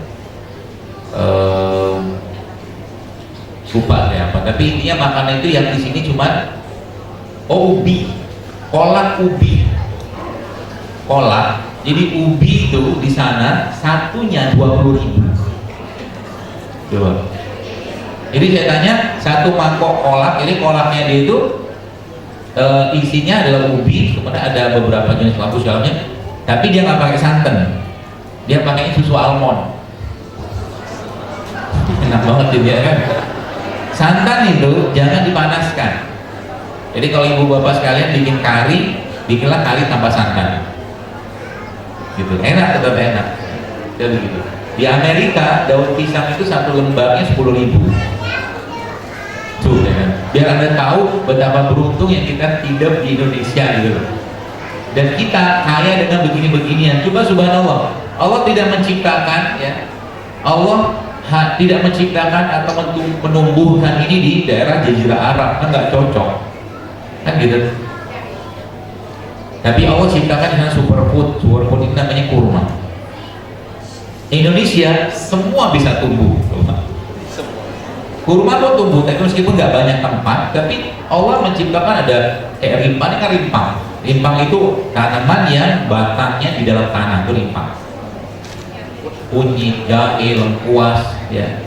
Kita bersyukur dengan rempah dan rimpang saja, dengan mengoptimalkan penggunaannya, Indonesia ini akan jadi negara yang sangat sehat.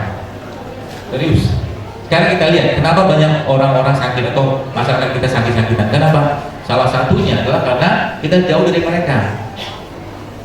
Coba kita mulai mentadaburi dulu sekalian, apa masalah kita saat ini, atau mungkin muhasabah, apa masalah kita, karena kita jauh dari tuntunan Al-Quran, jauh dari tuntunan hadis Nabi SAW, dan jauh dari produk ciptaannya Allah. Yang kita makan sebagian besar rasa. Saya sampaikan nasi goreng itu sehat nggak? Nggak sehat. Tapi kenapa dimakan? Karena pengen, karena nafsu, karena mau, karena rasa gitu.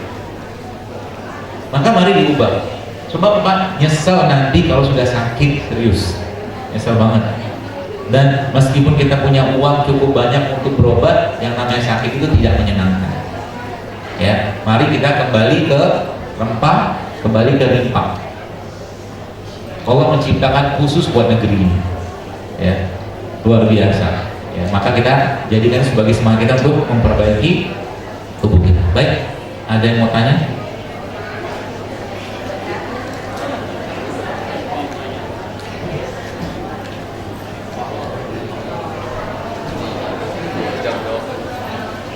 Ini udah jadi buku ini.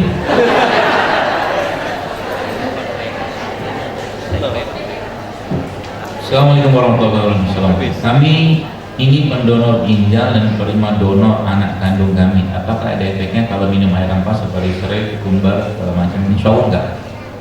Dalam jumlah yang tidak berlebihan, insya Allah aman-aman aja. Assalamualaikum warahmatullahi wabarakatuh. Kaki saya sakit, kata dokter saya pengapuran, udah pernah diterapi. Yang sampai sekarang malah lebih sakit. Solusinya apa? Kalau bapak ibu yang bertani orangnya gemuk, maaf turunkan berat badan. Kalau gemuk ya. Yang pertama, yang kedua, pengapuran bapak sekalian terjadi gara-gara apa? Gara-gara tubuh kita terlalu asam. Osteoporosis itu asam. Asamnya kenapa? Tahu nggak karena asamnya kenapa? Asam yang paling berat pada tubuh kita adalah asam yang berasal dari pikiran. Orang yang pikiran asam itu kayak apa? Dikit-dikit ngeluh, dikit-dikit baper, dikit-dikit ngabuk, itu orang asam. Gak ada syukur-syukurnya gitu dengan hidup. Ya, hari-harinya isinya apa? Mengeluh lagi itu orang asam. Karena kita nggak percaya ada ya. Emang iya, coba aja. Mau tadi pagi ada seorang ibu nelpon saya, ada teman saya telepon, dia nelpon menceritakan tentang penyakitnya. Dia bilang, dok, saya bapaknya telepon, suami dulu yang telepon, kemudian dia bilang pengen konsul. Sebelumnya saya tanya, mau nelpon buat apa? Kalau buat jadwal, tidak. Kalau mau nelpon buat konsul, saya kasih. Kebetulan udah orang kenal lama gitu. Terus dia ceritakan tentang penyakit. Penyakitnya apa coba? Gangguan pencernaan, GERD gitu kan, kayak orang dispepsia gitu, sudah sampai 2 tahun, segala macam, dan subhanallah. Singkat ceritanya, saya sarankan ibu sudah endoskopi belum? Sudah, dia bilang. Hasilnya kata dokter nggak apa-apa, ya nggak terlalu signifikan lah, dia bilang gitu. Terus apa kata saya coba? Bu, kalau sudah fisik ibu baik-baik saja, tapi ibu mengalami penyakit-penyakit seperti ini, kemungkinan masalahnya bukan di fisik, tapi di otak sama di hati ibu. Tiba-tiba dia diem, dan akhirnya dia mulai merasa nggak nyaman dengan kata-kata saya tadi. Maksudnya apa? Ya saya sih belak-belakan aja, belum artinya saya bilang ya kalau udah fisiknya, kalau dalam medis namanya psikosomatik, seperti medis. Tapi bahasa saya itu, ini orang penyakit muncul gara-gara apa? Gara-gara terlalu banyak pikiran, terlalu stres, kolbu tidak terjaga, dan kalau perempuan terlalu membatin. Membatin tau? Semua dibatinin, tapi nggak diungkapin. Penyakit loh itu. Jadi kalau anda nggak suka dengan suami anda, misalkan pakai baju hitam, kasih tahu. Jangan batin, sebab kalau suami anda pakai itu terus menerus, anda nggak terima, anda akan sakit. Karena semua penyakit fisik asal muasalnya dari penyakit hati, perasaan, pikiran. Ya loh, mau ada pakai konsep pengobatan timur Cina sama semua, Islam juga sama. Kalau Nabi bilang bahwa penyakit itu bermula dari kolbu. Kolbu itu isinya apa? Rasa, perasaan. Kalau bahasa kita hormon. Kalau hormonnya sudah bermasalah, masalah semua. Makanya kalau sekarang kita lihat kenapa banyak orang sekarang tergesa-gesa, hobinya itu apa ya? Bawaannya itu pengen marah terus, karena yang dilihat pagi-pagi berita korupsi, yang dilihat pagi-pagi berita. Jadi panca inderanya tidak digunakan untuk melihat sesuatu yang baik. Percaya tidak percaya, ya. Kalau ada orang pagi-pagi Anda buka TV lalu berita pembunuhan, perampokan, pencurian, korupsi, sampai sore hormon Anda tidak akan bagus. Tidak bagus. Maka pagi-pagi itu isilah dulu dengan yang baik-baik, baca Quran, zikir, sedekah, makan yang baik. TV kalau tidak perlu Anda tonton, nggak perlu Anda tonton, tenang aja. Tanpa Anda nonton TV, Indonesia tidak akan banyak perubahan juga gitu. Hebohnya, kalau nggak nonton TV gimana gitu? Hebohnya kayak Anda pejabat aja gitu. Gak usah banyak orang sihnya gitu-gitu aja kan. Bupati ini, wali kota ini, pejabat ini, semuanya urusannya macam-macam, banyak yang negatif gitu kan. Ngapain? Kalau nggak penting, urus diri masing-masing aja. Kalau diminta bantuan, bantu. Gitu. Nah, singkat ceritanya begitu. Akhirnya saya bilang sama beliau, apa namanya? Ada beberapa saya kasih resep obat sama dia gitu kan. Ibu saya bilang, tapi coba Bu, saya bilang, jangan itu ya, jangan dipendam saya bilang. Terutama ibu-ibu nih, karena Anda itu makhluk yang kata Rasulullah ya, kurang akal dan kurang agama. Hadisnya begitu. Wanita itu karena bahkan ya, ini bukan buat menyinggung, tapi memang beginilah wanita. Maka wanita itu tidak diberikan hak talak. Kalau wanita diberikan hak talak satu kali atau satu hari bisa 20 kali ditalak suaminya. Karena mereka bersikap, berpikir pakai perasaan. Oleh sebab itu sebabnya, pernah baca hadisnya, kalau wanita bersaksi sama laki-laki bersaksi beda jumlah. Betul? Karena Anda nggak bisa dipercaya. Cenderung gitu kan, cenderung melakukan atau bersikap itu pakai perasaan. Kalau perasaannya terbina itu luar biasa, bagus. Tapi kalau tak terbina, bahaya. Nanti kanker yang muncul. Bapak Ibu, ibu-ibu sekalian, tahu nggak PCO itu muncul dari mana? Ini loh, PCO, Polycystic Ovary Syndrome itu asal muasalnya dari pikiran yang stres waktu hamil. Makanya hati-hati dengan hati. Itu saja. Kalau nggak perlu marah, jangan marah. Kalau nggak perlu ngeluh, jangan ngeluh. Ya. Kalau sekarang saya mengeluh, contoh misalkan kayak kondisi saya sekarang ini. Kalau saya mau ngomel-ngomel, bisa banget saya ngomel. Yang bener aja saya bawa entengin tas itu segala macam. Tapi buat apa mengeluh? Ada satu kata yang teman-teman perlu. Ini nggak kebaca juga semua ya. Ya, tapi yang saya akan kasih tips supaya pulangnya ini Anda bisa menjaga hati. Ada seorang raja, oke? Raja ini atau khalifah ini suatu hari dia pergi berburu, ya, pergi berburu, akhirnya berburu sama salah satu ulamanya dia. Kemudian berburu itu tiba-tiba tak lama kemudian sang khalifah tadi qadarullahnya akhirnya jari jempolnya itu putus, gitu kan? Terus ulamanya bilang, kata ulama itu khairan insyaallah, gitu. Khairan itu maksudnya bahasa Arab kan ini pasti baik.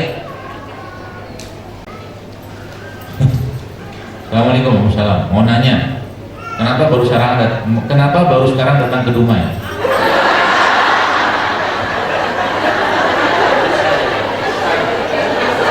Karena rezekinya baru sekarang. Nah, dengarkan baik-baik kisahnya.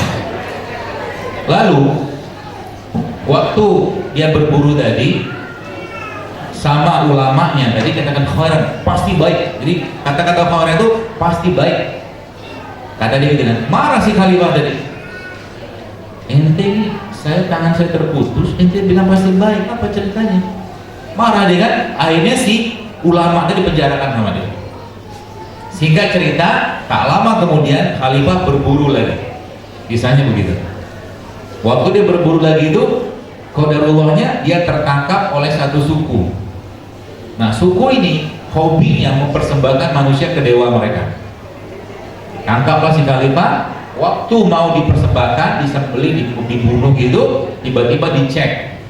Ternyata jempolnya tidak lengkap. Gak jadi, akhirnya dia dipulangkan lah. Baru dia sadar kalimat ulama tadi. Ulama tadi bilang apa? Khairan insyaallah, pasti baik. Akhirnya Pak, dia keluarkan si ulama dari penjaranya. Kemudian dia tanya, dia minta maaf gitu segala macam, terus dia bilang, saya baru paham kalimat Anda tadi tentang atau kata Anda di khairan, ternyata begini. Sekarang saya mau tanya, khairan insya'Allahnya Anda di penjara apa? Dia bilang apa? Bapak Khalifah, gitu kan? Kalau seandainya saya tidak mengucapkan kata itu, lalu Anda tidak memenjarakan saya, kemungkinan besar waktu Anda berburu yang kedua tadi siapa yang dipersembahkan? Saya. Karena kan dia lengkap kan? Gitu loh maksudnya. Jadi apapun yang kita lakukan, apapun yang kita kerjakan, ketika sesuatu itu tidak sesuai dengan harapan, khairan insyaallah pasti baik. Ucapkan terus kata-katanya mau diajar kalau Nabi SAW oleh para sahabat. Jadi ketika mungkin banyak kempes, jangan maki-maki, tapi ucapkan khairan insyaallah. Cari solusinya. ya lagi macet nih, semua gitu. Jadi hati kita terbina Pak Bu. Apalagi nih kayak begini nih. Ini pertanyaan begini ya. Semoga yang bertanya dalam hati yang baik, dalam emosi yang baik. Tapi kalau maaf, saya ini mencoba menganalisa, dalam arti mencoba kita belajar bersama. Kalau seandainya tiba-tiba muncul dongkol, muncul apa, bahaya. Contoh begini ya, kita janjian sama teman, misalkan nih, lihat bagaimana hati itu gampang banget berubah. Tiba-tiba dia nggak datang, kita janji jam 9, tiba-tiba dia nggak datang, setengah 9:04 nggak datang, setengah 10 nggak datang, jam 10 nggak datang, 11 nggak datang, maki-maki dia, Pak Sofwan udah janji, kan segala macam gitu kan. Nah, apa perintah agama tentang itu? Nabi bilang apa? Berilah uzur pada saudaramu, gitu. Kalau muncul kayak begitu, maka langsung ada sampaikan ke dirinya, oh mungkin macet, oh mungkin bannya bocor, oh mungkin banjir, oh mungkin, sehingga nanti kalau sudah selesai alasannya nggak ada alasan lagi, Anda katakan, oh mungkin dia hari tidak datang karena dia punya uzur yang saya tidak tahu. Selesai. Daripada ngomel-ngomel. Itu sebabnya doa yang paling sering dibaca oleh Nabi apa? Ya muqallibal qulub, tsabbit qalbi. Karena kita gampang banget berubah perasaannya. Gitu. Tanpa sadar ya, kalau misalkan di pinggir jalan ya ada kecelakaan ya, terus katakanlah orang rame-rame itu ributnya minta ampun, kita ngeliat itu terus kita lihat, itu akan mempengaruhi macam ini berarti kan.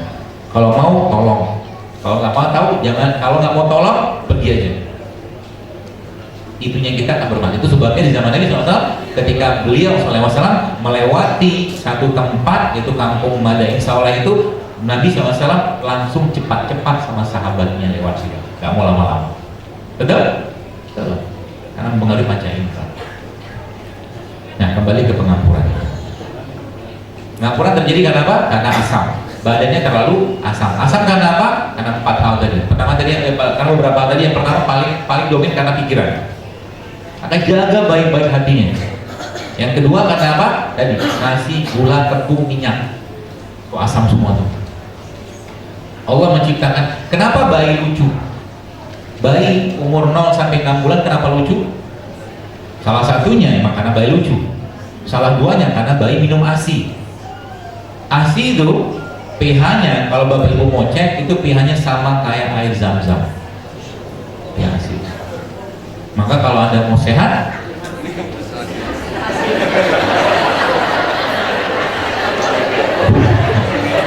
bukan minum ASI, nggak cocok buat minum ASI. Kalau mau sehat, maka minumlah air yang, atau makanlah atau minumlah sesuatu yang pH-nya sama dengan ASI atau sama dengan air zam-zam. Kita minum zam-zam nggak mungkin bisa minum tiap hari, kan harganya luar biasa. Allah menciptakan mereka ini. Mereka ini kan pH-nya basa, alkali.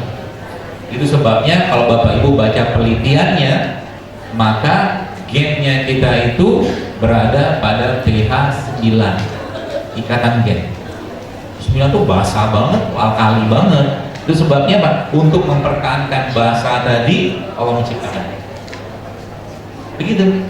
Dan tidak banyak buah-buahan yang asam. Durian tuh asam, tapi jarang kita makan durian. Yang Allah diciptakan apa? Pisang, jahe, tomat, lebih dominan Allah ciptakan, lebih banyak. Maka pakai itu. Ya. Jadi kalau udah pengampuran, solusinya apa? Banyak. Salah satu obat buat pengampuran itu adalah menggunakan resep ini. Mau dicatat?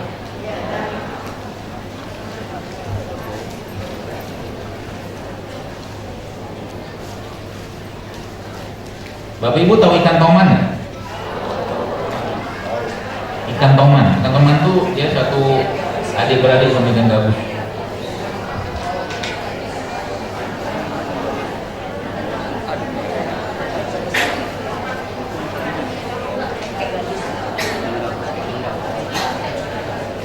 Resep ini berlaku untuk orang-orang yang osteoporosis, orang-orang yang dengkulnya kerak-krek begitu, tulangnya bermasalah, sendinya bermasalah. Intinya adalah mulai diperbanyak konsumsi ikan toman atau ikan gabus dan pepaya mengkel tiap hari. pepaya mangga. Ada hubungan nggak? Ada. Saya nggak usah cerita deh. Pokoknya ada hubungan. Lalu satu ekor ikan yang kurang sedang itu sisik dan kulitnya Bapak Ibu kupas, pisahkan, ya. Jadi dagingnya itu dipisahkan dari sisik dan kulit. Lalu sisik ikan tadi itu direbus sampai mendidih. Tambah bawang merah, tambah sedikit garam. Bawang merah, bawang putih, sedikit garam. Daging ikannya Bapak Ibu olah jadi masakan seperti pindang, kukus, pepes, namun jangan gulai, jangan goreng, jangan bakar. Oke. Air rebusan tadi, ya.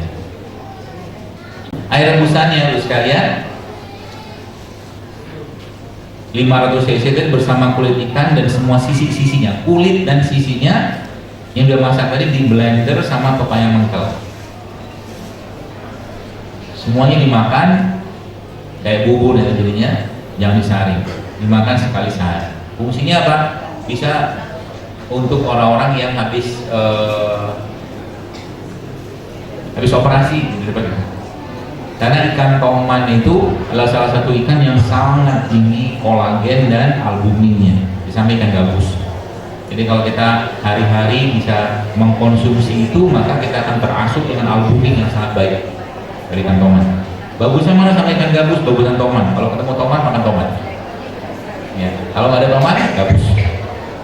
Ya.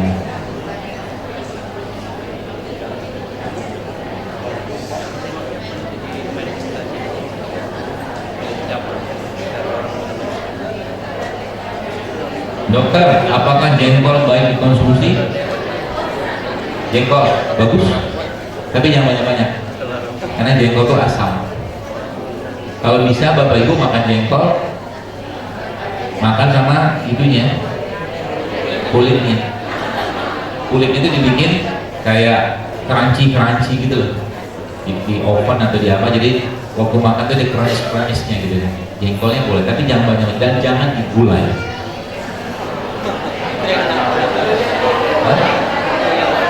Langsung protes gitu, gulai jengkol. Baik, jengkol itu, baik, saya tanya suka makan jengkol atau mau tanya deh, kalau kita makan jengkol pipisnya bau kan? Kenapa? Karena jengkol itu asam.